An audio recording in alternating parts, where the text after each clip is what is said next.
నమస్కారం, welcome to I dream. ధర్మ మార్గం విత్ విజిత కార్యక్రమానికి స్వాగతం.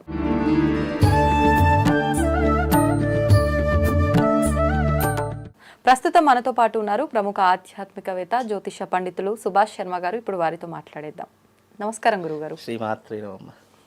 గురుగారు, ఏకాదశికి చాలా ప్రాధాన్యత ఉంది మన శాస్త్రాల్లో కానీ, పురాణాల్లో కానీ, వేదాల్లో కానీ. ముఖ్యంగా ఏకాదశి అనగానే మన అందరికీ గుర్తొచ్చేది ఉపవాసం.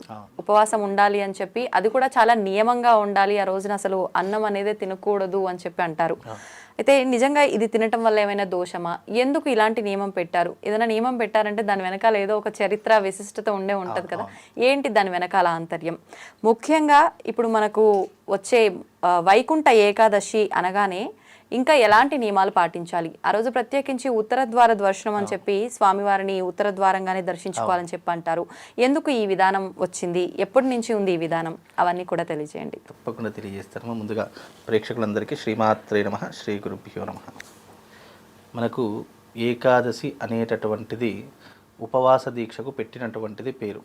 అలాగే విష్ణుమూర్తి ఆరాధనకు పెట్టినటువంటిది పేరు అని మనకు ప్రతి ఒక్క వీడియోలు చెప్పుకుంటూ వస్తాం. ఎందుకు ఈ రకంగా చెప్తున్నాము అంటే దీనికి చారిత్రక ఆధారాలు, పురాణాల గాథ ప్రకారం తీసుకుంటే మనకు అంటే కృతయుగంలో విష్ణుమూర్తి శరీరం నుండి ఇద్దరు రాక్షసులు ఉద్భవించారు. వారి పేరు మురాసురుడు అనేటటువంటి రాక్షసుడు, అసురుడు అనేటటువంటి రాక్షసుడు. ఈ మురాసురుడు అనేటటువంటి రాక్షసుడు ఆయన అంశ నుండి ఉద్భవించాడు అని చెప్పి చాలామంది చెప్తూ ఉన్నారు. అయితే దాని వెనక ఉన్నటువంటి ఆంతర్యం ఏంటంటే ఆయన అంశ నుంచి పుట్టినటువంటి వాడు దేవుడు కావాలి కానీ రాక్షసుడు అయ్యాడు. అంటే ఆ యొక్క రాక్షసుడు ఆ సముద్రంలో, అంటే విష్ణుమూర్తి పవలించేటటువంటి పాల సముద్రంలో జన్మించాడు కాబట్టి అతనికి ఎక్కడ చూసినా నీటి ప్రవాహమే ఉంది. అంటే పొడిగా ఉన్నటువంటి ప్రదేశం అతనికి కనిపించలేదు. కనిపించకపోయేసరికి ఆయన ఏం చేశాడు అంటే ఆ రాక్షసుడు బ్రహ్మలోకానికి వెళ్ళాడు. అక్కడ కమలాకారంలో, అంటే ఒక కమలం పువ్వులో బ్రహ్మదేవుడు కూర్చున్నాడు. కూర్చుంటే నాకు ఈ చోటు కావాలి అని చెప్పేసి అతని దగ్గరికి వెళ్ళారు. నువ్వు నాతో యుద్ధం చెయ్యి, నాతో గెలిస్తే ఈ యొక్క ప్రదేశం నీది, లేదు అంటే మేము దీన్ని ఆక్రమిస్తాము అని చెప్పేసి అన్నారు. అప్పుడు బ్రహ్మదేవుడు ఏం చేశాడు? విష్ణుమూర్తిని ఆశ్రయించాడు. విష్ణుమూర్తిని ఆశ్రయించిన తర్వాత ఆ విష్ణుమూర్తి ఏం చేశారంటే ఆ విష్ణుమూర్తి ప్రత్యక్షమై మీరు నా అంశతో పుట్టారు, ఈ రాక్షస తత్వాన్ని మానుకోండి అని చెప్పేసి అన్నారు. అయినా వినకుండా గర్వం మితిమీరిపోయి నువ్వు నాతో యుద్ధం చెయ్యు, నేను నీ చేతిలో ఓడిపోతే అప్పుడు నేను ఈ యొక్క గర్వాన్ని వదిలేస్తానని చెప్పేసి అన్నాడు. అలా కాదు, నీకేం వరం కావాలో కోరుకో, నేను నీకు వరాలు ఇస్తానని చెప్పేసి అంటే అప్పుడు ఆ రాక్షసుడు నువ్వు నాకు వరాలు ఇచ్చేది ఏంటి, నేనే నీకు వరం ఇస్తాను కోరుకో అని చెప్పేసి అన్నాడట. వెంటనే ఆ విష్ణుమూర్తి సరే మీరు నా చేతిలోనే మరణించాలి అని చెప్పేసి వరం కోరుకున్నాడట. ఆ వరం కోరుకోగానే అప్పుడు ఆ విష్ణుమూర్తి వాళ్ళతో యుద్ధం చేశాడట. ఇద్దరు యుద్ధము, ఇప్పుడంటే యుద్ధం అంటే అప్పట్లో యుద్ధాలు అంటే కొన్ని వందల సంవత్సరాలు జరిగేవి. అలా ఎంతసేపటికి యుద్ధం జరిగినా కూడా వాళ్ళిద్దరి మధ్యలో ఎవరు కూడా ఓడిపోవట్లేదు. ఎందుకంటే వాళ్ళు కూడా విష్ణుమూర్తి అంశ కాబట్టి ఇద్దరి శక్తులు సరిసమానంగా ఉన్నాయి, పోటాపోటీగా నడుస్తున్నాయి. ఆ సమయంలో కొద్దిసేపు విశ్రాంతి తీసుకుందామని విష్ణుమూర్తి ఏం చేశాడు అంటే ఒక చెట్టు కింద, అంటే ఒక వృక్షం, అప్పట్లో పాల సముద్రంలో చాలా రకాలైనటువంటి దేవతా వృక్షాలు ఉంటాయి, అలా వృక్షం కింద పడుకొని ఉన్నాడు. పడుకున్న సమయంలో విష్ణుమూర్తిని చంపేద్దామని చెప్పేసి ఈ రాక్షసులు పన్నాగం పన్నారు. వెంటనే వాళ్ళ దగ్గరికి వెళ్ళేసరికి విష్ణుమూర్తి మీద ఆయుధం ఎత్తేసరికి మళ్ళీ ఆ విష్ణుమూర్తి అంశ నుండి ఒక స్త్రీ జన్మించింది. ఆ స్త్రీ చూడ్డానికి ముల్లోకాలలో ఉన్నటువంటి సౌందర్యం కూడా సరిపోదు, అంత అందంగా జన్మించినటువంటి ఒక స్త్రీ ఉద్భవించి ఒక చేతిలో బాణం పట్టుకొని ఇలా ఆ యొక్క అసురులు ఎవరైతే ఉన్నారో వాళ్ళిద్దరూ ఆయుధం లేపేసరికి వెంటనే ఆ స్త్రీ ఏం చేసింది అని అంటే ఆ బాణం నుండి అస్త్రాన్ని వదిలింది. వెంటనే ఆ మురాసురులు అనేటటువంటి రాక్షసులు చనిపోయారు. ఇక్కడ డౌట్ రావచ్చు, ఏంటి విష్ణుమూర్తి చేతిలో చనిపోతా అని వరం తీసుకొని, మరి ఆమె కూడా విష్ణుమూర్తి అంశ నుండి ఉద్భవించింది కాబట్టి ఈ యొక్క రాక్షసులను చంపడానికై సంహరించేసరికి మళ్ళీ ఆ యొక్క మురాసురులు అనేటటువంటి రాక్షసులు ఇద్దరు కూడా విష్ణుమూర్తి చేతిన చనిపోయారు. కాబట్టి అక్కడతో ఈ ఏకాదశి అనేటటువంటిది ఎందుకు జరుపుకోవాలి అంటే గనక ఆ రోజునే ఆ స్త్రీకి ఏకాదశి అని పేరు పెట్టారు. ఎవరు విష్ణుమూర్తి వరం ఇచ్చాడు. నువ్వు లేచిన తర్వాత విష్ణుమూర్తి లేచిన తర్వాత నా కోసం ఇంత సాహసానికి పూనుకున్నావు కాబట్టి నీ పేరు మీదుగా ఏకాదశి పండుగను జరుపుకుంటారు. అంటే తొలి ఏకాదశిని కూడా అంటారు, గుర్తుందా? తొలి ఏకాదశి ఎందుకంటారంటే ఆ రోజునే విష్ణుమూర్తి అభయం ఆయన శరీరం నుండి ఉద్భవించింది కాబట్టి ఆమె పేరు ఏకాదశి. నీ పేరు మీద ఏకాదశి పండగ అనేటటువంటిది ఇప్పటి నుంచి ప్రపంచవ్యాప్తంగా విరాజిల్లి నీ పేరు మీదగా పండగ జరుపుకుంటారు అని చెప్పేసి. అయితే ఆ యుద్ధం జరిగే సమయంలో మురాసురుడు అనేటటువంటి రాక్షసుడు కొంతకాలము ఈ యొక్క వరి ధాన్యం ఉంటుంది కదా, ఆ వరి ధాన్యంలో దాక్కొని ఉన్నాడు. కాబట్టి ఏకాదశి సమయంలో ఎవరైతే వరితో సంబంధించినటువంటి, వరి అంటే ఏంటి, వడ్లు, ఆ వడ్లతో సంబంధించినటువంటి పదార్థాలు ఎవరైతే తింటారో వారు రాక్షస తత్వంగా జన్మిస్తారు. వాళ్ళకు వచ్చేటటువంటి స్వభావాలన్నీ కూడా రాక్షస స్వభావాలు వస్తాయి. మళ్ళీ వాళ్ళు చేసేటటువంటి పద్ధతిలో రాక్షస తత్వాలు వస్తాయి అని చెప్పి ఈ యొక్క ఏకాదశి రోజున వరికి సంబంధించి అంటే అన్నం లాంటి పదార్థాలు తినకూడదు, ఆ రోజున ఉపవాసం ఉండాలి అని చెప్పేసి పురాణ గాథలో చెప్పడం జరిగింది. ఈ రకంగా ఎవరైతే ఏకాదశి రోజున ఈ యొక్క అన్నం తింటారో వాళ్లకు శరీరంలో అనేక రుగ్మతలు వస్తాయి. అలాగే వాళ్ళ జీవితంలో అనేక పాపాన్ని మూటగట్టుకొని ఉన్నటువంటి వారు ఉంటారు. కాబట్టి ఏకాదశి రోజున అన్నం తినకూడదు. ఇప్పుడు ఉపవాసం చేయలేని వాళ్ళు, అంటే ఒకవేళ చేయాలనుకునే వాళ్ళు ఎటువంటి విధానాన్ని ఆచరించాలి? ప్రత్యామ్నాయంగా చాలా ఉన్నాయేమో. ఇప్పుడు ఉపవాసము అంటే అన్నం ఒకటి మాత్రం తినకూడదని చెప్పారు, కానీ దానికి సంబంధించి పళ్ళు, ఫలాలు, ఏవైనా పాలు, ఎందుకు ఆ ఒక్కరోజే, మళ్ళీ ఒకరోజు అన్నం తినకపోతే ఈ శరీరం ఏం చనిపోం కదా మనము. ఎందుకు ఎప్పుడైతే మనం ఒకరోజు అన్నం తినకుండా, అంటే ఏకాదశి రోజు ఏమీ తినకుండా తెల్లవారి మనము ద్వాదశి రోజు ఏదైతే భుజిస్తామో మన నాలుకకు, మన శరీరానికి రుచి అనేటటువంటిది, స్పర్శ జ్ఞానం అనేటటువంటిది మనకు ఆటోమేటిక్గా తెలుస్తుంది. ఎప్పుడైనా మీరు గమనించండి, రోజంతా ఉపవాసం ఉండి తెల్లవారి లేసి మీరు భోజనం చేశారనుకోండి, దాని యొక్క అనుభూతి మన శరీరానికి, మన నాలుకకు, మన మెదడుకి అన్నిటికీ కూడా దాని స్పర్శ జ్ఞానం తెలుస్తుంది. అందుకే ఆ రోజునంతా ఉపవాసం ఉండాలి అని చెప్తూ ఉంటారు. అలాగే వైకుంఠ ద్వార దర్శనం కూడా అన్నారు. ఎందుకు వైకుంఠ ద్వార దర్శనం, ఉత్తర ద్వార దర్శనం అని అన్నారు. ఉత్తర ద్వార దర్శనం ఎందుకు అంటే ఆ రాక్షసులు చనిపోయిన తర్వాత మళ్ళీ వారికి వరం ఇస్తారట. మళ్ళీ వాళ్ళు వరం కోరుకుంటారట, స్వామి మీ చేతిలో మేము మరణించాం కాబట్టి ఎప్పుడూ కూడా ఆ తర్వాత ఆ స్వామి వారిని ముట్టుకుంటారట. ముట్టుకున్న తర్వాత వాళ్ళకు తెలియనటువంటి ఒక స్పర్శా జ్ఞానం వాళ్ళ దాంట్లో కలుగుతుంది. ఏంటి, స్వామివారి ముట్టుకుంటేనే ఇంత స్పర్శా జ్ఞానం కలిగిందే, ఇంత అనుభూతి కలిగిందే, నిజంగా ఆ స్వామివారి దగ్గర కొలువై ఉంటే మన జీవితం జన్మ ధన్యమైపోతుంది కదా అని చెప్పేసి స్వామివారికి వరం కోరుకున్నారు. ఏంటి అంటే, స్వామి ఎల్లవేళలా మేము మీ సాన్నిధ్యంలో ఉండేలా మాకు వరం ఇవ్వండి అని కోరుకున్నారట. ఆ వరం ప్రభావంతో వాళ్ళను ఇద్దరిని కూడా ఒక ప్రత్యేక ద్వారం గుండా తీసుకుని, విష్ణుమూర్తికి నలుమూల నాలుగు వైపులా ద్వారాలు ఉంటాయి. ఉత్తర ద్వారం వైపు వాళ్ళ రాక్షసులను ఇద్దరిని కూడా లోపలికి తీసుకుని వెళ్ళారు. వాళ్ళు వెళుతున్నటువంటి సమయంలో వెనక నుండి 3,000,000 దేవతలు కూడా ఆ ద్వారం గుండా లోపలికి వెళ్ళారట. అందుకే ఎవరైతే ఆ రోజున ఉత్తర ద్వార దర్శనం చేసుకుంటారో 3,000,000 దేవతల యొక్క దర్శనం చేసుకున్నటువంటి పుణ్య ఫలితం కలుగుతుంది. అలాగే ఆ రోజున ఎవరైతే దక్షిణాయనంలో మరణించినటువంటి వ్యక్తులు ఉంటారో ఉత్తరాయణ పుణ్యకాలంలో వాళ్ళందరూ కూడా స్వర్గద్వారాలు కూడా తెరిచి ఉంచబడతాయి. ఆ రోజున వాళ్ళందరూ మరణించినటువంటి వాళ్ళు స్వర్గానికి వెళ్ళేటటువంటి యోగం కూడా ఆ రోజున కలుగుతుంది అని శాస్త్ర ప్రతీక. అందుకే ఈ కథ, ఇవన్నీ పురాణాలన్నీ కూడా జరిగినటువంటి ఆధారిక చారిత్రకమైనటువంటి అంశాలు. దీని ఆధారంగానే మనం ఉపవాసం ఉండడం కానీ, ఉత్తర ద్వార దర్శనం చేసుకోవడం కానీ, ఎవరైతే ఉత్తర ద్వార దర్శనం చేసుకొని ఆ యొక్క స్వామి వారిని అర్చించి పూజిస్తారో వాళ్లకు మళ్ళీ జన్మ రాహిత్యాన్ని పొందు, ఇంకా మళ్ళీ జన్మ ఉండదట వాళ్లకు. ఆ తర్వాత వాళ్ళ వంశంలో గతించినటువంటి వారు ఉంటారు కదా, వాళ్ళందరూ కూడా స్వర్గద్వారాలు తెరుచుకొని స్వర్గంలో ముక్తిని పొందుతారట. అందుకే ఉత్తర ద్వార దర్శనం అంత ప్రాధాన్యతమైనటువంటిది. ఆ రోజున చాలా మందికి తెలియనటువంటి విషయం అంటే, ఇది కథలో మనకు 3,000,000 ఏకాదశి కథ కూడా ఉంది. ఆ కథలో కూడా ఈ రాక్షసుడు, మురాసురుడు అనేటటువంటి రాక్షసుడు, శుంభ నిశుంభులు అనేటువంటి రాక్షసులు, ఇలా చాలామంది యొక్క కథ ప్రాచుర్యంలోకి వస్తూ ఉంటుంది. ఇంకా అనేక పురాణాలు అనేక కథలు చెప్పినటువంటి సంఘటనలు కూడా ఉన్నాయి. మనకు తెలిసినటువంటి వాస్తవం అయితే ఇది. అందుకే ఉపవాసం ఎందుకు ఉండాలంటే, మనకి ఏకాదశి సమయంలో బియ్యంలో కానీ ఈ వరి ధాన్యంలో కానీ రాక్షసుడు ఉంటాడు కాబట్టి తినకూడదు అని చెప్తూ ఉంటాం. అందుకే ఉపవాసం చేసినప్పుడు చాలా మందికి ఒక డౌట్ ఉంటుంది గురుగారు, ఆలయంకి వెళ్తుంటాము, ఆ రోజున తీర్థము ప్రసాదము తీసుకోవచ్చా అని చెప్పి, తీసుకున్నా దాన్ని మేము భుజించవచ్చా అని చెప్పి, ఏమంటారు దాని గురించి? తీర్థము ప్రసాదము ఏ అనుమానం లేకుండా తినవచ్చు. నేను గతంలో కూడా చెప్పా, భగవంతుడికి మనం ఎన్ని కైంకర్యాలు చేసినా, ఎన్ని రకాలైనటువంటిది ఏది ఇచ్చినా కూడా తిరిగి మన చేతి, ఇప్పుడు నేను ఒక యాగం అనుకున్నాను అనుకోండి, ఒక 1,00,000 రూపాయలు ఖర్చు అవుతుంది. ఆ 1,00,000 రూపాయలు ఒక యాగానికి పెట్టి నేను ప్రతి పూలు, పళ్ళు, తమలపాకులు, కొబ్బరికాయలు, హోమంలో వేసే కట్టెలు, నెయ్యి అన్నీ తీసుకొచ్చా. అవన్నీ కూడా భగవంతునికి చెందుతాయి. కానీ చిట్ట చివర మన చేతిలోకి వచ్చేది పెట్టినటువంటి ఖర్చు రాదు, పోయినటువంటి వస్తువులు రావు. చిట్ట చివర మన చేతిలోకి వచ్చేది తీర్థము, ప్రసాదము. అంటే భగవంతుడి యొక్క అనుగ్రహము తీర్థ ప్రసాద రూపకంగా మనకు దొరుకుతుంది. అందుకే భగవంతుడు తీర్థ ప్రసాద రూపంలో మనల్ని అనుగ్రహించి మనం చేసినటువంటి దానికి పుణ్యాన్ని, పురుషార్థాన్ని కల్పిస్తారు. చాలామంది నేను ఈరోజు ఉపవాసం అండి, నేను ఏమీ తినను, అన్నం లాంటి ఇప్పుడు టెంపుల్స్లో వెళ్ళినప్పుడు భగవంతుడికి సమర్పించినటువంటి నైవేద్యాన్ని మనకి ఇస్తారు.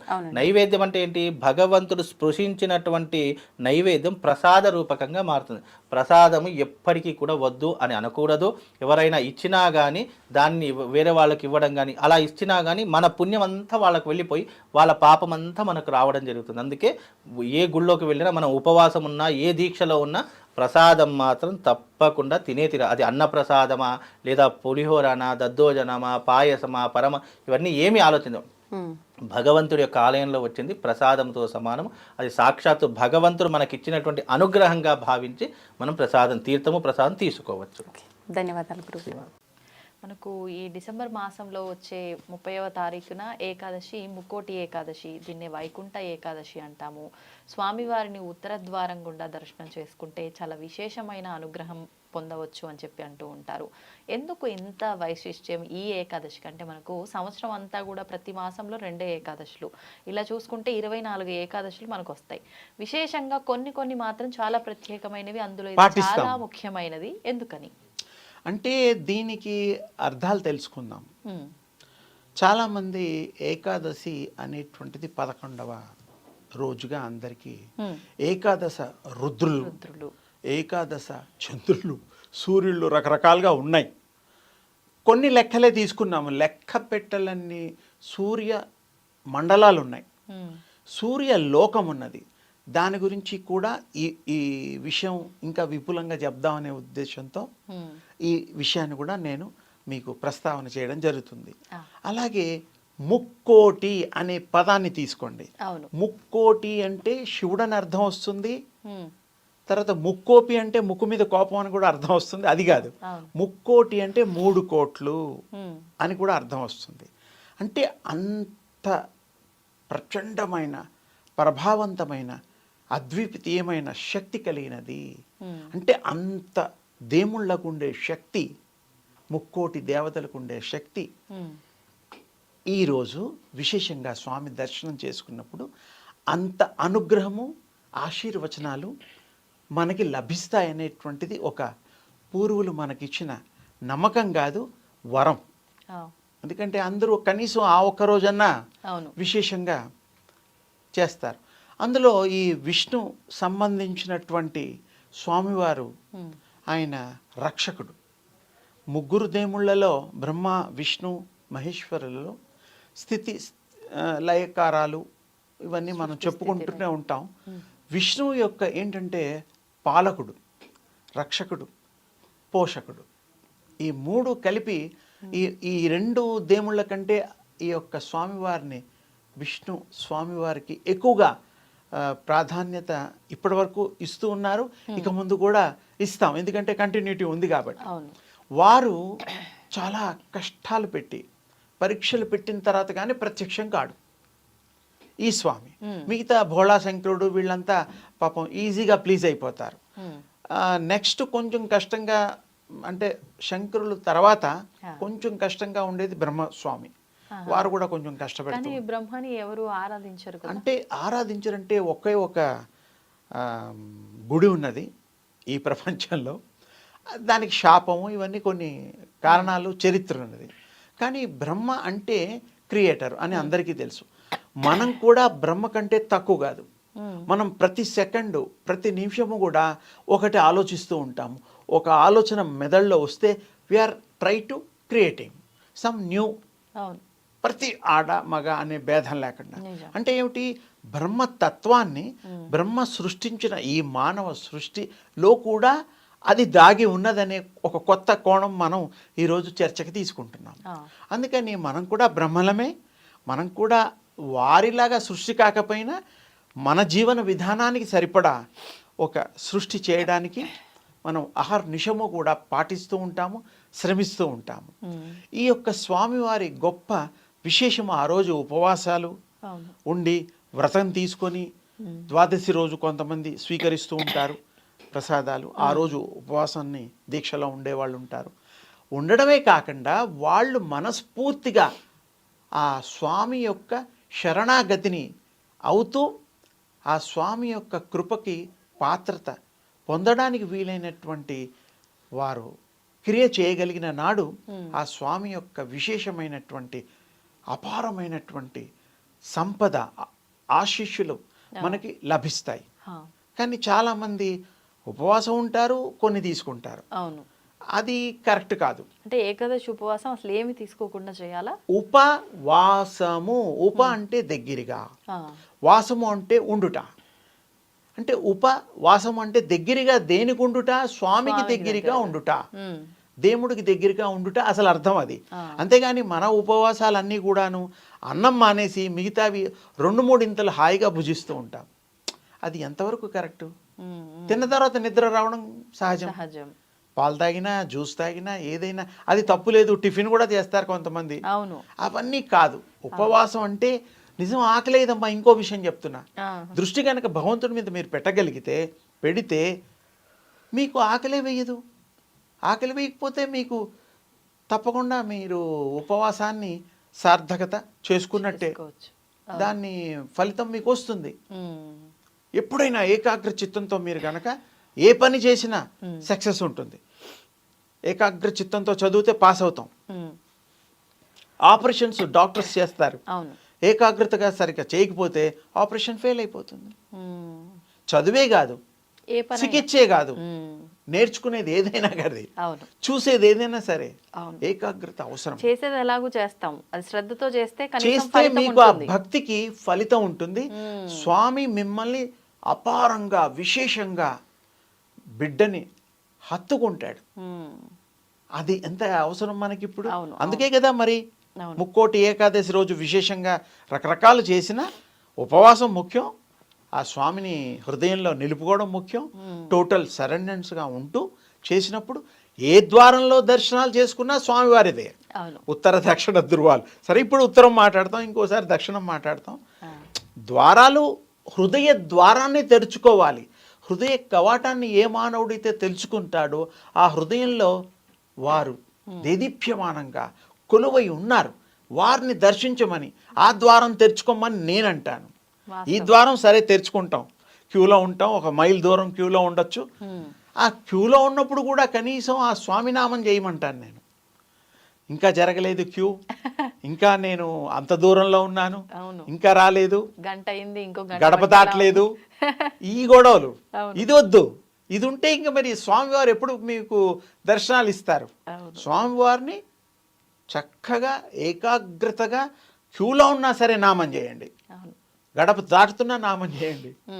కడకి మనం ఈ దేహాన్ని వదిలేటప్పుడు కూడా నామం చేస్తూనే ఉండాలి. అష్టాక్షరి మంత్రం సరే మీ ఇష్టం, ఎవరు మీ గురువులు ఇస్తే ఆ నామాన్ని చేయొచ్చు. కొంతమంది గతంలో చెప్పారు, పూర్వం ఓ మహానుభావుడు సరే ఎప్పుడు పేరుకే దండం పెట్టుకుని వెళ్తూ ఉండేవారు. అలా కాదు, మీకు సంతానం కలిగిన తర్వాత పిల్లలకి దేవుడి పేర్లు పెట్టండి అన్న. సరే స్వామి అన్న. ఒకరికేమో బ్రహ్మ అని పెట్టాడు, ఒకరికేమో శివ అని పెట్టారు, ఒకరికేమో నారాయణ అని పెట్టారు. నారాయణ అంటే నారాయణ స్వరూపం అంతే. ఆయన ఎందుకు ఈ విషయం చెప్పాడంటే, మీ చివరి కాలంలో ప్రాణం వదిలేటప్పుడు ఈ 3 పిల్లల్లో ఎవరిని పిలిచినా పలికినా మీకు పుణ్యం ఊర్ధ్వగతులు వస్తాయి.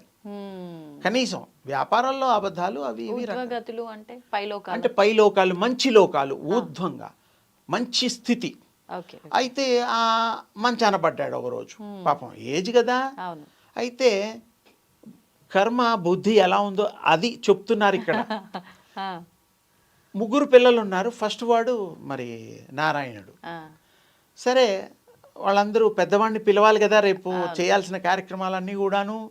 అయితే ఆయన పక్క వాళ్ళు ఆ భార్య ఇంకా చుట్టాలు బావమరుదులు అందరూ వచ్చేసారు. అంతిమ కాలం కదా. అవును. నాయన కొడుకును పిలువు, ఆ, ఆయన గారు ఎలాగో నీకు నారాయణ పేరు పెట్టారు, పిల్లలకి పెట్టమన్నారు, పెట్టారుగా, ఇలానన్నా పుణ్యం పురుషార్థం, సరే తులసి తీర్థం అవన్నీ పోస్తాం, అది వేరే. అంటే ఆ రోజు ఆయన కర్మ ఆ, అంటే ఎప్పుడైనా దేవుడికి దండం పెట్టుకోవడం, ఎప్పుడైనా దేవుణ్ణి ఆరాధించడం ఉంటే అలవాటు ఉండేది. ఉండేది. అవును. కొడుకులకి పేరు పెట్టినా కూడా ఉమ్, పిలవయ్య అంటే పలకలేకపోతున్నాడు, నా నా అని మనసులో అనుకుంటున్నాడు, బయటకు అనలేకపోతున్నాడు. ఆ, అయితే కనీసం నాని అంటే మిగతా యణాన్ని మనమన్నా కంప్లీట్ చేయొచ్చు ఆ, అని నార పీచు ఒకటి పట్టుకొస్తారు, తాడు, అది చూపిస్తే నా అంటాడేమో అని. నారా అంటే కనీసం మేమన్నా రెండు పదాలు నారాయణ పూర్తయి- అని చేయొచ్చు రెండు, ఇలా చూపిస్తే నాన్ లేదు, యణ లేదు, ఏమీ లేదు, పీచు పీచు అన్నాడు. అంటే వాడికి ఆ కర్మలో యోగం లేదు. దేవుడు నామం పేరు పెట్టి పలకడానికి కూడా, కూడా అదృష్టం ఉండాలి. దేవుడు పేరు కొడుకులకి పెట్టి కూడా అనడానికి ఆ టైంలో తొయిల. అంటే ఇక్కడ అర్థం ఏమిటి, రెగ్యులర్గా పూజలు చేసిన వాళ్ళకి, రెగ్యులర్గా భగవంతుడిని ధ్యానం చేసిన వాళ్ళకి అప్పుడు కరెక్ట్ పదాలు వస్తాయి. వస్తాయి. ఎప్పుడో ఒకసారి రమ్మనమంటే రావు. అందుకని పేరు పెట్టినా పిలవాలి. అందుకే పెద్దవాళ్ళు కదిలినా మెదిలినా పడుకున్నా లేచినా ఏదో దేవుడి పేరు. నామస్మరణ. అంటే ఇక్కడ ఏం అర్థమైంది మనకి, మనం ఎంత ప్రయత్నం చేసినా ఆ నారతో పేనిన తాడును చూపించినా వారు నాను కూడా అనలేకపోయారు. అది మన యొక్క దౌర్భాగ్యము. నిజంగానే. అందుకని రెగ్యులర్గా దేవుణ్ణి నామస్మరణ చెయ్యాలి. చేస్తే ఎప్పుడు అదే ధ్యాసలో ఉంటాం. మీరు పనులు చేయొచ్చు మిగతావి, దేవుడే చేయిస్తున్నాడు అనుకోండి, ఆ నారాయణుడే చేస్తున్నాడు అనుకోండి, ఆ కృష్ణస్వామి చేస్తున్నాడు అనుకోండి, ఆ విష్ణుస్వామి చేస్తున్నాడు అనుకోండి, ఇలా అనుకొని గనక ఈ పద్ధతుల్లో ఫాలో అవుతే తప్పకుండా మనకి స్వామివారు సంపూర్ణ అనుగ్రహం, చక్కటి స్వర్గప్రాప్తి. ఇప్పుడు మీరు చెప్పిన ఉదాహరణను బట్టి ముందరంతా ఆయన నామస్మరణ చేయలేదు కాబట్టి పిల్లల పేర్లు పెట్టించైనా అంటే పిల్లలు ఉన్నా కూడా వాళ్ళు రెగ్యులర్గా కాంటాక్ట్లో ఉండేవాళ్ళు కాదు, ఇంట్లో ఉన్నవాడు కనీసం వచ్చేది అంటే ఆ రకంగా అయినా పలికిద్దాము అని అనుకున్నారు. వీళ్ళ ప్రయత్నం. అప్పటి వరకు కుదరలేదు. ఇంకా అంతిమంలో ఆ ఒక్కసారి అన్నంత నానన్న అంటాడేమో. ఉంటుందా, ఫలితం ఉంటుందా ఆ ఒక్కసారి అన్నంత మాత్రం? అంటే వీటికంటే కొంచెం బెటర్ కదా. ఓకే. అదేదో గుడ్డిలో మెల్ల అనకపోయినా ఒక పర్సంటేజ్ నామాన్ని ఆ దృష్టి, భగవంతుడి దృష్టి అన్న ఆ ఏకాగ్రత కుదిరితే ఆ ఒక్క సెకండ్ అయినా అండం వల్ల భగవంతుడు కృప చేస్తాడు. ఓకే. అంతిమ యాత్ర కదా. అవును. ఆ టైంలో కూడా దేవుణ్ణి తలుచుకోకపోతే ఎప్పుడు తలుచుకోలేదు. డబ్బులు తలుచుకుంటాం, భార్య పిల్లలు తలుచుకుంటాం, ఇంకా డబ్బు కావాలనుకుంటాం, బంగారం అన్నీ ఏది కావాలన్నా కోరుకుంటాం, ఇల్లులు కట్టుకుంటాం, కార్లు కొనుక్కుంటాం. మరి భగవంతుడు నామం చేస్తే ఏమైంది? అవును. ఆయనే ఇస్తున్నాడు కదా. మనం ఎంత కష్టపడ్డా కొంతమందికి రూపాయి రాదు, కొంతమంది ఏమి చేయకుండా రూపాయి వస్తుంది. పూర్వజన సుకృతంచం. కొంతమంది ఒకసారి చదివితే వాళ్ళకి పట్టేస్తుంది, ఏకసంతాగ్రాహి. విన్నా పట్టేస్తారు కొంతమంది. మరే అందుకని వారికి దృష్టిలో పెట్టుకొని మంచి సమయస్ఫూర్తితో ఈ యొక్క దైవ నామాన్ని మరి అహర్నిశము వారు గనక జపం కానీ నామం కానీ మానసిక జపం అయినా కూడా చేసుకుంటే వారికి మంచి జరుగుతుంది, మహామంచి జరుగుతుంది, కృతార్థులు చరితార్థులు అవుతారు. సాధారణంగా మా చిన్నతనం నుంచి కూడా కొన్ని విషయాలు మేము వింటూ పెరుగుతూ ఉండేవాళ్ళం. అంటే ఇప్పటి జనరేషన్ వాళ్ళు పిల్లలకు అవన్నీ చెప్తున్నారో లేదో తెలియదు కానీ మా అమ్మలు అయితే నా జనరేషన్ వాళ్ళందరికీ ఇది అనుభవమే కావచ్చు. గోర్లు ఎప్పుడు గిల్లుతూ కూర్చోవద్దు, గడప తొక్కి నించోవద్దు, లేదంటే గడప మీద కాళ్ళు పెట్టొద్దు, మనము నూరే అంటే రోలు ఇలాంటివి ఉంటాయి వాటిని కాళ్ళతో తాకొద్దు, అండ్ జుట్టు కట్ చేయొద్దు, జుట్టు వీరబోసుకోవద్దు, ఇలాంటివన్నీ కూడా ఎక్కువగా పిల్లలకు పెంచే వయసులోనే చిన్నప్పటి నుంచి ఎదిగే వయసు వరకు కూడా అన్నీ చెప్తూ ఉంటారు. ఇవి ఒక జీవితంలో భాగం, ఇంకా అవన్నీ లెసన్స్. కానీ ఇప్పుడు అవన్నీ వినిపించట్లేదు. ఇప్పుడు అలాంటివి ఎవరైనా చెప్పినా కూడా ఇవన్నీ పల్లెటూరు వేషాలు, చాదస్తాలు ఇలా మాట్లాడి కొట్టి పారేస్తూ ఉంటారు. వీటికి కూడా ఒక సమయం ఉంటుంది, వేళ్ళ పాళ్ళ చూసుకొని చేయాలి ఇలాంటి పనులన్నీ కూడా అని అంటూ ఉంటారు కదా. అవన్నీ ఎంతవరకు వాస్తవాలు, నిజంగా వాటికి సమయం అనేది ఖచ్చితంగా చూసుకోవాలా? ఇది సంశయాల్ని నివారించడం లాంటిది. బాగుంది, చాలామందికి ఉపయోగకరంగా కూడా ఉంటుంది. మంగళవారాలు ముఖ్యంగా ఉమ్, జుట్టుకు కానీ గోళ్ళకు కానీ కత్తిరింపులు కానీ పెట్టుకోకూడదు మంగళవారం. మంగళవారాలు. ఉమ్, నిజానికి మంగళవారం గురించి ఇంకొంచెం లోతుగా వెళితే ఉమ్, జయవారం ఉమ్, అంటే రావణ బ్రహ్మని రాములు వారు జయించిన రోజు కూడా అవుతుంది. ఉమ్, జయవారం అంటారు దాన్ని మంగళవారం. మంగళం అంటే శుభం. ఆ, కానీ చాలామంది భయపడుతూ ఉంటారు మంగళవారాలు పనులు చేయకుండా, అమావాస్యలు అనుకోకుండా ఇవాళ అమావాస్య. అవును. సో అమావాస్య అంటే అమ్మవారికి ఇష్టమైనటువంటిది, అమ్మవారు జనించినటువంటి రోజు. అది కాకుండా విశ్వంలో ప్రాణశక్తి సంబంధించినటువంటిది ఈ దేహము లో ఆ ప్రాణం ఉన్నట్టుగా తెలియడం కోసం కూడా ఈ జుట్టు పెరగడం ప్రాణం ఉన్నట్టే, అవును. లేకపోతే పెరగదుగా. అంతే కదా. అలాగే గోళ్ళు ప్రత్యక్ష సాక్ష్యాలు, నిదర్శనం కళ్ళకు కనపడతాయి పెరుగుతున్నట్టు, చిన్నగానో పెద్దగానో, వారం 2 వారాలు మొత్తానికి. అంతే. అలాగే మామూలుగా మనుషులు కూడా పుట్టిన పిల్లాడు కూడా పెరుగుతూ ఉంటాడు. ఉమ్, ఉమ్, గుడ్డు ఫస్ట్ క్రై బేబీ దగ్గర నుంచి ఒక 5 ఏళ్ళు 6 ఏళ్ళు 10 ఏళ్ళు చూస్తే మెల్లిమెల్లిగా వాడు గ్రో అవుతూ ఉంటాడు. అంటే ఏమిటి? ప్రాణశక్తి ద్వారా తీసుకునే ఆహారం ద్వారా మనం పోషణ చూస్తూ ఉంటే దాన్ని బట్టి వాళ్ళు ఎదుగుదల, బుద్ధి వికాసము, ఆరోగ్యం ఇలాంటివన్నీ ఉంటాయి. అవును. అయితే ఈ గోళ్ళ విషయంలో ఎందుకు అలాగా వదలకూడదు? ఉమ్, గడ్డాలు, మీసాలు, జుట్లు, స్వామీజీలు వాళ్ళు, మాతాజీలు, ఇంకా రకరకాల వాళ్ళు ఈ మధ్య ప్యాషన్ కూడా ఉంది. హరే రామ హరే కృష్ణ లాంటి ఒకప్పుడు యోగులు వాళ్ళంతా కూడా విరబూసుకోవడాలు, ఉమ్, అవన్నీ దానికి కూడా ప్రతిజ్ఞలు ఉండేవి ఒకప్పుడు. ఓకే. మన ద్రౌపది మాత ఆ, శపథం చేస్తుందన్నమాట. భీముడు పాపం అది పాత విషయమైనా భీముడు ప్రతిజ్ఞ చేస్తాడు. ఉమ్, దుర్యోధనుడి యొక్క తొడలు విరిచేసి, తర్వాత వాళ్ళ సోదరులు ఉంటారు వారి యొక్క పొట్ట చీల్చి ఉమ్, ఆ రక్తాన్ని తాగి ఆ రక్తంతో నీ కురులను పూస్తాను, తడుపుతాను అని. అంటే ప్రతిజ్ఞ ఆ యుద్ధానికి సంబంధించింది. అంటే అప్పటిదాకా ఆ అమ్మ జుట్టు విరబూసుకొని ఉండాలి. అప్పటి నుంచి విరబూసుకుంది అనమాట. అంతకుముందు వరకు ముడి వేసుకోవడం, అప్పుడు ముడి వేసుకోవడం, సంగారించుకోవడం అలాంటివి ఉండేది. అంటే ఇవన్నీ చరిత్రలో కూడా ఈ యొక్క నీలాలు, తల నీలాలు, జుట్టుకి చాలా రకరకాల చరిత్రలు ఉన్నాయి, శబదాలు ఉన్నాయి, చరిత్రలు ఉన్నాయి. సరే, శృంగారానికి సంబంధించినటువంటి మోఖార విందాన్ని బాగుండడానికి దూచుకోవడాలు, ఇవన్నీ రకరకాలు ఉంటాయి.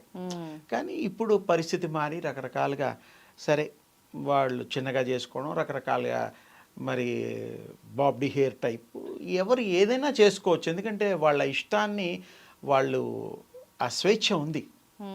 కానీ పెరుగుదల ప్రాణానికి, జీవానికి ఉన్న సంబంధం ద్వారా ఈ యొక్క గోళ్ళ గురించి, జుట్టు గురించి, తర్వాత కత్తిరింపులు మంగళవారం గురించి చెప్పుకున్నాం.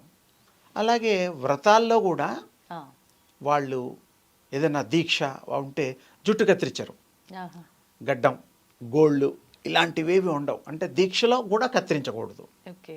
అంటే ఏంటి అర్థం? ఏమిటంటే ఏకాగ్ర చిత్తంతో మీరు కోరుకునే దీక్ష సఫలీకృతం అవ్వడం కోసం అలా అన్నమాట.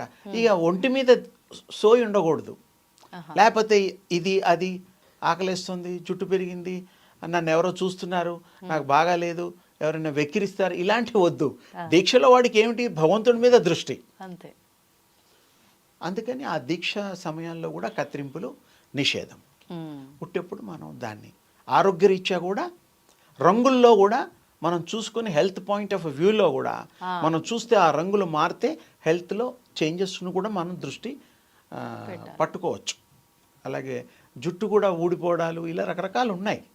చిన్న విషయమే, కానీ ఆరోగ్యం బాగా ఉన్నప్పుడు ఒళ్ళంతా రేడియంట్ హెల్త్, చక్కటి ముఖవర్చస్సు, ఇవన్నీ మనం కాపాడుకోవాలి. ఇవన్నిటికి కూడా ఆ దివ్య శక్తికి సంబంధించిన, ప్రాణశక్తికి సంబంధించినది మనలో. తీయకపోతే వచ్చే నష్టం అనారోగ్యం బారిన. అనారోగ్యం అంటే ఒకప్పుడు యోగులు, స్వాములు, మునులు వీళ్ళంతా కూడా వీటి మీద దృష్టి ఉండదు. నేచర్ ఇచ్చింది, మనం ఎందుకు దాన్ని ఇబ్బందికరం చేయాలి? జుట్టు ఓకే పెరగని, గోళ్ళు పెరగని, ఏదైనా కూడా వాళ్ళు దాన్ని ఆటంకపరిచేవారు కారు. ఎందుకు? వాళ్ళ ఏకాగ్రత భగవంతుడి మీద ఉండేది. అవును. అందుకని వాళ్ళు దాన్ని ఇలాంటి కత్తిరింపుల వ్యవహారాలు చేసేవారు కాదు. ఒకప్పుడు కత్తిరింపులు వేరే రకంగా ఉండేవి. ఇప్పుడు ఏమిటంటే బార్బర్ షాప్లని, బ్యూటీ పార్లర్స్ ఉన్నాయి. ఒకప్పుడు లేవుగా. అప్పట్లో తీసే వ్యవహారాలు కూడా ఉన్నాయి. సరే, అది ఇంకోసారి చెప్పుకుందాం. కొంచెం రహస్యంగా ఉంటాయి అవి. అందుకని ఇప్పుడు మీరు అన్నట్టు ఆ మంగళవారం రోజున షేవ్ చేస్తే ఏంటి నష్టం? నష్టం ఏంటంటే మంగళుడు శుభం కోరుకునే, మనకు కావాల్సింది మంచి కావాలి. ఆయన ఏంటంటే మంగళవారాలు ప్రపంచంలో accidents, air accidents, flight accidents, train accidents, బస్సులు, భూకంపాలు ఇత్యాది మీరు ఒకసారి రికార్డు చూడండి. మంగళవారాలే ఎక్కువగా జరుగుతూ ఉంటాయి. ఓకే. ఆ కుజుడి యొక్క ఫోర్సు, మంగళుడు యొక్క ఫోర్స్ ఎక్కువ ఉంటుంది. అప్పుడు ఏంటంటే మనం జాగ్రత్త వహించి దైవ నామస్మరణ మీద కనుక దృష్టి పెట్టగలిగితే ఆ విపత్తులు మనకి రాకుండా అన్నీ కూడా మరి శుభకార్యాలు జరగడానికి. ఇప్పుడు ఈ కలియుగం గురించి మాట్లాడుతున్నాను. ఒకప్పుడు మంగళవారాలు అవన్నీ కూడాను శుభప్రదంగా, శుభకార్యాలుగా ఉండేవి. రాముడు కూడా యుద్ధంలో రావణ బ్రహ్మని మరి సంహరించిన, ఆయన్ని నేలకి చేర్చిన రోజు కూడా మంగళవారమే. జయవారం అంటాం దాన్ని. అంటే తప్పు లేదు, కానీ ఆ లోకాలు, ఆ రోజులు అవన్నీ వేరు. ఈ కలియుగంలో మాత్రం మరి అందరూ పాటిస్తున్నారు కాబట్టి గౌరవిద్దాం. మరి మంగళవారాలు చేసుకోకుండా ఉంటే మంచిది. ఆ ఒక్క రోజు తప్ప మిగతా వారంలో ఏ రోజైనా అంటే బుధవారం బాగుంటుంది. మళ్ళీ కొంతమంది శుక్రవారాలు కూడా కొంతమంది కొన్ని ప్రాంతాల్లో వాళ్ళు తీసుకోరు. సండే సరే అందరికీ సెలవు అని రకరకాలు వాళ్ళ దీన్ని వీలును బట్టి. కానీ మంగళవారం ప్రత్యేకించి మాత్రం ఆ ఒక్కరోజు విశేషంగా అసలు ఎవరు కూడా, ఏ ప్రాంతం వాళ్ళు కూడా దాని జోలికి వెళ్ళరు. అదే మరి ఇప్పుడు క్షేత్రాల దగ్గరికి వెళ్ళినప్పుడు అప్పుడు ఏమీ చూడక్కర్లా. అప్పుడు తప్పులేదు. దేవుడి దగ్గరికి వెళ్ళినప్పుడు ఏమీ చూడక్కర్లా. ఎవరైనా సరే ఏమైనా తల నీలాలు ఇవ్వచ్చు. రకరకాలుగా వాళ్ళు ఏం మొక్కుకుంటే నిలివిదోబుళ్ళు అవి కూడా ఉన్నాయి. ఆడవారు కూడా తలనీలాలు ఇవ్వచ్చా? తప్పకుండా ఇవ్వచ్చు. అంటే అహంకారానికి అది ఇదనమాట, ప్రతీక. అంతకంటే ఏం లేదు.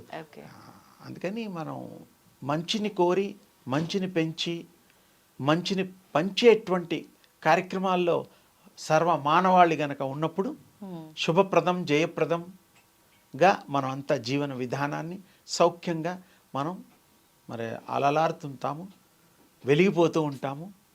అది అందరికీ ఈ యొక్క దృష్టి పెట్టుకొని ఈ విధంగా వారు ఆచరణలో కనుక ఉంటే శుభాలు తప్పకుండా వారి సొంతం అవుతాయనేటువంటి విషయాన్ని చెబుతూ ఆశీర్వదిస్తున్నాను. ధన్యవాదాలండి. And for more videos, Please subscribe to iDream. Please subscribe to iDream. Please subscribe iDream. And please subscribe to iDream. For more videos, subscribe to iDream. please like, share and subscribe to the channel. Congratulations, iDream. Subscribe to iDream. Subscribe to iDream. So subscribe to iDream Media. iDream की iDream team अंदर की huge congratulations. Please subscribe iDream Media. Please subscribe to iDream. Subscribe iDream. Please subscribe to iDream. iDream అంటే నా కళల ఛానల్ను subscribe చేసుకున్న నోరు తిరుగుతలేదు. మీరైతే గంట గుర్తు కొట్టండి. For more such videos, please subscribe to iDream. Subscribe to iDream. Please subscribe to iDream. Please subscribe iDream Media. Please do subscribe to iDream. Please subscribe to iDream Media. For best entertainment and information, please subscribe iDream. And don't forget to subscribe to iDream.